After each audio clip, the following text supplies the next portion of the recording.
Famous historical events that never actually happened. All right, this is a big one. Einstein failing math in high school. This trope has been used by underachievers since the middle of the 20th century to excuse their crappy grades. Hey mom, you should be happy with that D I got in math. Even Einstein failed math. You could even say I'm smarter than Einstein. Hate to break it to you, but it's not true. You better get used to making those fries. Einstein was a mathematical genius pretty much from the jump. By age 12, he was studying algebra and geometry on his own. And by 14 or 15, he was already delving into calculus, several years ahead of most of his peers. The struggles that he did have in school were with subjects that required rigid rote-style learning like history and French. No one's sure where the myth originated exactly, but the best theory suggests that it came from the fact that Einstein went to school in Switzerland, and the Swiss use a grading system from 1 to 6, with 6 being the best grade and 1 being the worst, and that was the opposite of the rest of Europe, where 1 was the top grade. Einstein himself even addressed this myth in an article in the Times magazine. When shown a clipping claiming he had failed math, he reportedly laughed and said, "I have never failed in mathematics.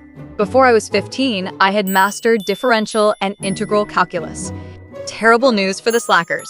In the US, school children are taught from an early age that the courageous Christopher Columbus set off on an epic journey to prove that the Earth was round and not flat.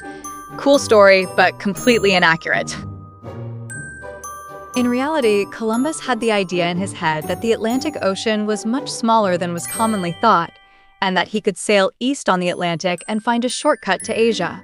In fairness to Chris, people had only known the Earth was round for about 2,000 years.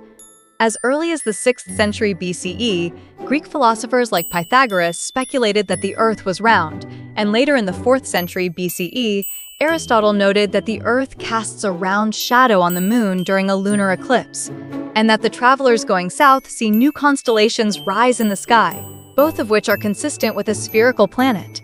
And in the 3rd century BCE, the Greek mathematician Eratosthenes calculated the Earth's circumference with remarkable accuracy using simple geometry. His estimate was around 25,000. Pretty good guess since the real number is roughly 24, 9,001 me. And given that he was using pretty much just sticks, that is insanely impressive. So, what did Chris actually prove? Mainly, he proved that when it came to guessing the size of the Atlantic Ocean or how to get to Asia, he pretty much sucked.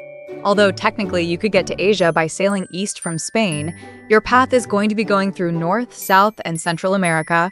The scholars of the day theorized the ship couldn't take enough supplies to make the journey. Had Columbus not landed on Cuba, there's no question that he and his crew would have run out of supplies a long time before they got to Asia. From the time they enter grade school, American children are taught about 6-year-old George Washington receiving an axe as a gift and then going out and chopping down his father's cherry tree when his father asked who did it. 'Cause yeah, apparently seeing a 6-year-old boy holding a hatchet that was dripping with cherry tree sap was enough of a clue. Young George replied, "I cannot tell a lie. You know, I cannot tell a lie." I did cut it with my hatchet. And instead of getting angry, his father gave him such a big old hug and told George how proud he was to have an honest son. Before we get to how this story isn't true at all, can we start with the obvious question? Namely, who in the hell gives an axe to a 6-year-old child? I know gift options were a lot more limited back then. No video games, no Hot Wheels, but an axe. What did the grandfather of America think was going to happen? Anyway, this whole cherry tree thing wasn't told as a true story, but as a simple way to create basically a fable. Since the USA was a young nation, there was a desire in those early days to transform from historical individuals into almost mythical heroes. And who better to go all myth on than the leader of the Continental Army and the first president? The cherry tree story first appeared in a book written by Mason Locke Wimes in 1800, just a year after Washington's death, and the first clue that the story was BS. This was the 5th edition of the book, but the first time the cherry tree was mentioned. Anyway, yeah, just crazy how it got so popular. The Chicago Fire. The Great Chicago Fire of 1871 is one of the most infamous disasters in American history, taking over 300 lives and leaving over 100,000 residents homeless. And if you remember hearing about the fire, it's almost certainly because you know the story of Mrs. O'Leary's cow knocking over a lantern and kicking off the whole shebang. And since buildings in the 1800s were mainly constructed of dry wood and oily rags, it didn't take long for the bovine blaze to grow, eventually jumping the Chicago River and destroying much of downtown Chicago. And how did the cow get the blame for this horrific event? Well, by now you may not be surprised to find out it was completely made up by an unscrupulous newspaper reporter who was looking for clicks, or, as they called it back then, selling newspapers. The story had 4 of the things that Americans hated the most. Mrs. O'Leary was poor, she was Irish, she was Catholic, and last of all, she was a woman. People were looking for a convenient scapegoat, and Catherine O'Leary checked all the boxes. The story's main promoter was a journalist named Michael Aaron, who later admitted that he made up the whole cow kicking the lantern detail to spice up his report. But that admission was too little, too late, because the cow story had already taken hold and started to grow some seriously deep roots. Many investigations were done in the following years, but the exact cause could never be determined. They did establish that the fire began near or in a Lee's barn, but there is no solid evidence that Catherine or Leary or cow had anything to do with it. Catherine always said that she was in bed when the fire started. For all we know, it could have been careless smoking by a goat or a grease fire in the kitchen by one of the pigs. Over time, historians have come up with a couple of pretty solid theories about the fire. Refreshingly, neither theory involves any sort of farm animal. First, maybe neighborhood boys started it while sneaking a cigarette. That makes sense, because in the 1870s, all those 8-year-old boys wanted to do after a grueling 12-hour workday in the factory was come back home and enjoy a nice, relaxing cigarette. The other theory sounds a little bit wacky, but it's plausible.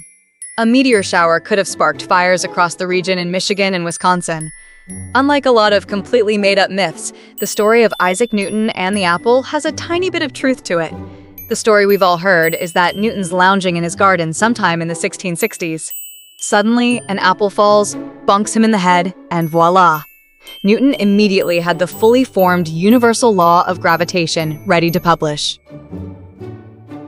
The truth is, as Newton said later in life, he was sitting in his garden after dinner drinking tea underneath an apple tree. When he saw an apple fall to the ground, he began to think about the force that made the apple fall straight down, not side to side and not at an angle. But it wasn't a eureka moment. It was just one step on a journey that would take over 20 years and culminate with the publication of his Principia Mathematica in 1687. There was a lot more to it than getting smacked by an apple. Nero. Everyone's seen some variation of Nero, the crazed Roman emperor, wildly fiddling as you watch Rome burn. It's an image that's seared in our brains, and the expression can be heard even today. But there are a couple reasons why we know this powerful image is completely made up. First of all, the fire that destroyed about 2/3 of Rome happened in 64 CE, roughly 1,000 years before the violin was invented. If he were playing anything, he likely would have been playing a Cathara kind of lyre. And if he had been playing it that day, he would have been playing it at his villa in Antium, since most historians agree he wasn't even in Rome when the fire started. The earliest and most detailed accounts of the fire come from Roman historians Tacitus, Suetonius, and Cassiusio. All 3 of them wrote long after Nero's death, and the writing reflects a mixture of facts, hearsay, and moral judgment. Tacitus, writing about 50 years after the death of the emperor, reports on the rumors at the time that Nero started the fire to clear the way for a huge palace. At the same time, he notes that Nero wasn't even in Rome at the time. And when he got word of the fire, quickly came back to Rome to coordinate relief efforts and opened his palaces, refugees, and arranged food supplies. It even seems like tales of Nero's exploits have been exaggerated for effect because he was a very unconventional ruler who acted on stage, raised chariots, and fancied himself a musician. All scandalous for a Roman emperor. His supposed performance during the fire was probably meant to be symbolic. The narrative caught fire because it fit the existing stereotype of a decadent ruler more interested in art than duty. Marie Antoinette. Many factors contributed to the French Revolution, but the reports of Maria Antoinette responding with, "Let them eat cake," when she was told the peasants were out of bread, did not help. It summed up the attitude of the aristocracy and showed them to be completely out of touch with the common citizens. There's just one tiny problem. she almost definitely did not say it. The actual phrase shown here, which literally means "let them eat for yos," was first seen in this book. In this book, Rousseau recounts an anecdote about a great princess who, upon hearing that the peasants had no bread, said they could eat bio instead. The problem is, in 1767, Marie was still living in Austria and she was 12 years old. The quote is probably about an entirely different figure, maybe Maria Theresa of Spain or another 18th century royal. Marie was known for her extravagant lifestyle and was called Madame Deficit because her spending occurred at a time when France was seriously in debt. Making a scapegoat of Marie was a lot easier than dealing with the real causes like war debts and a broken tax system. There's also a chance she got a pretty bad rap because while she did have a pretty bougie lifestyle that was kind of expected from the actual queen of a major country, but she also engaged in acts of charity and showed concern for the welfare of not just her children, but also the poor.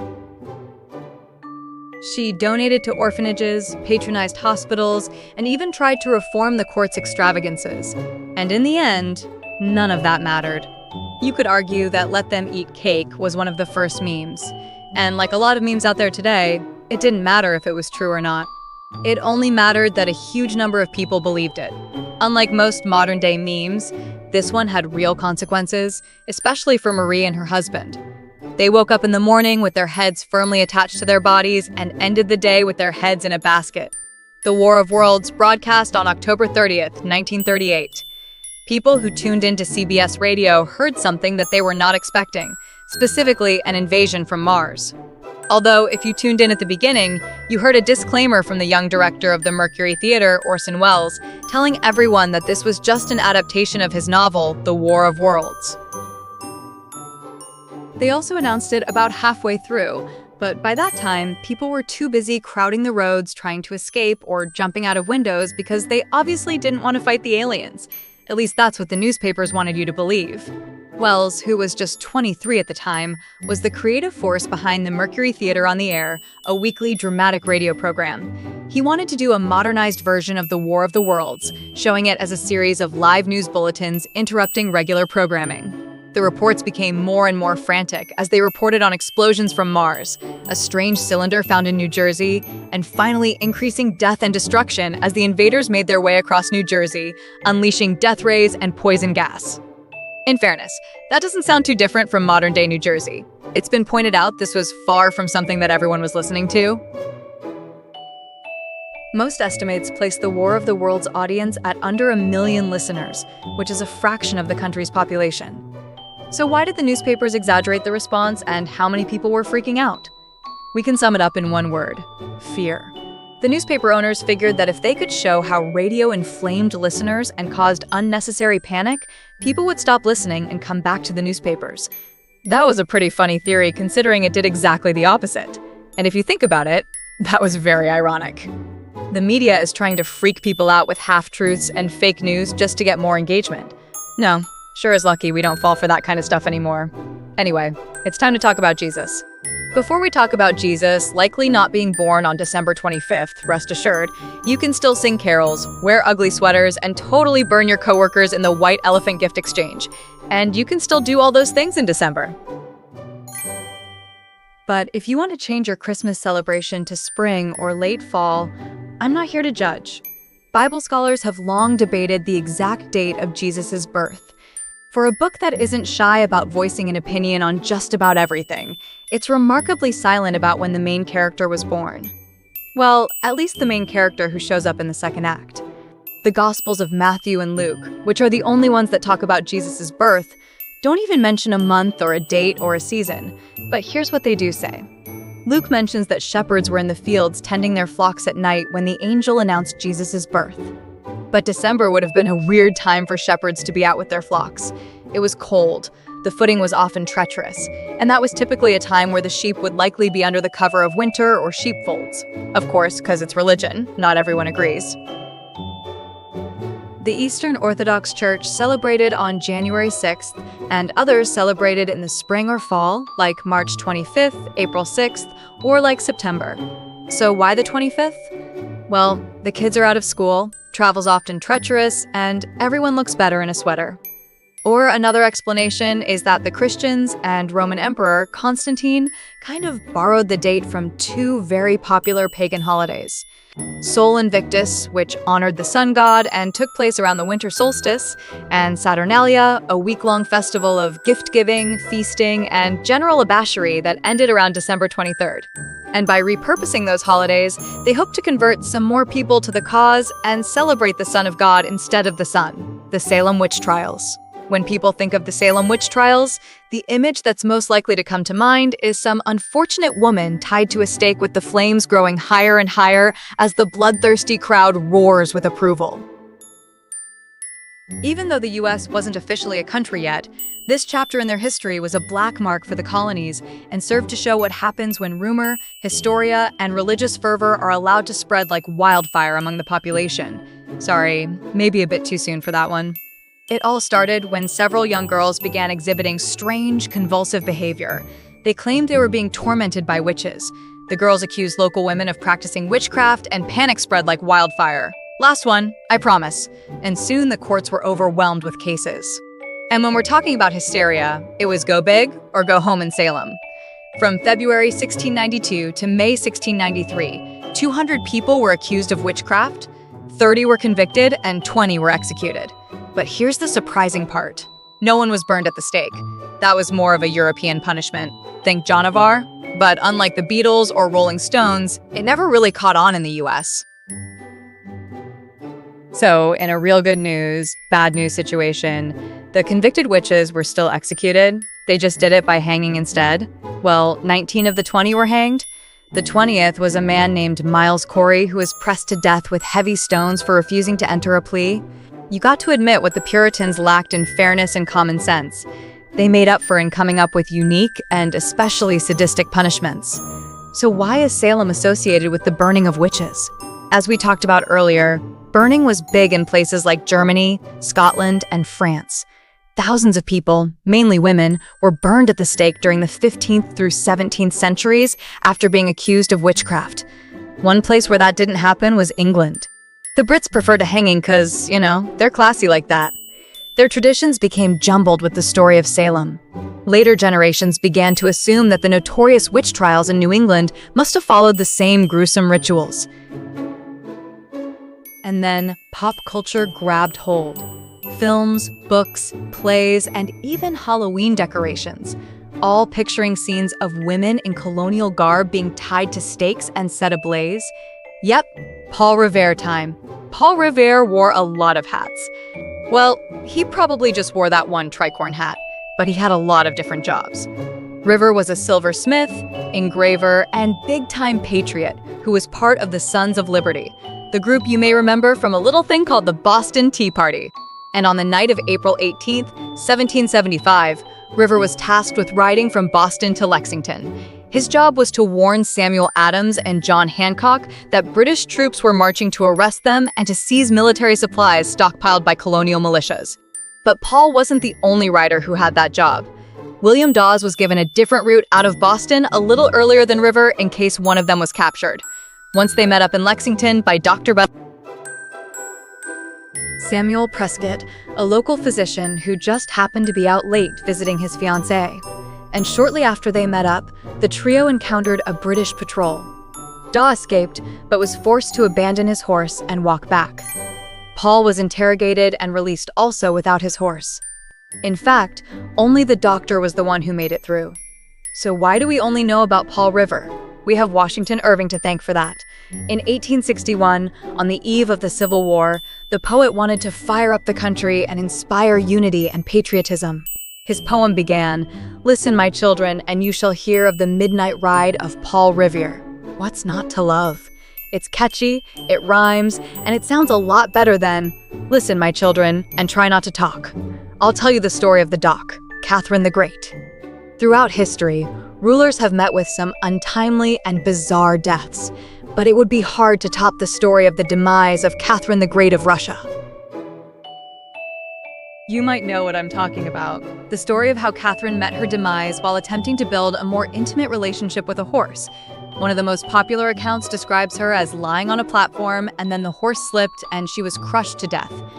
By the way, if you've never heard the story, I'm sorry for giving you the visual. That will be in your head forever. But here's the deal.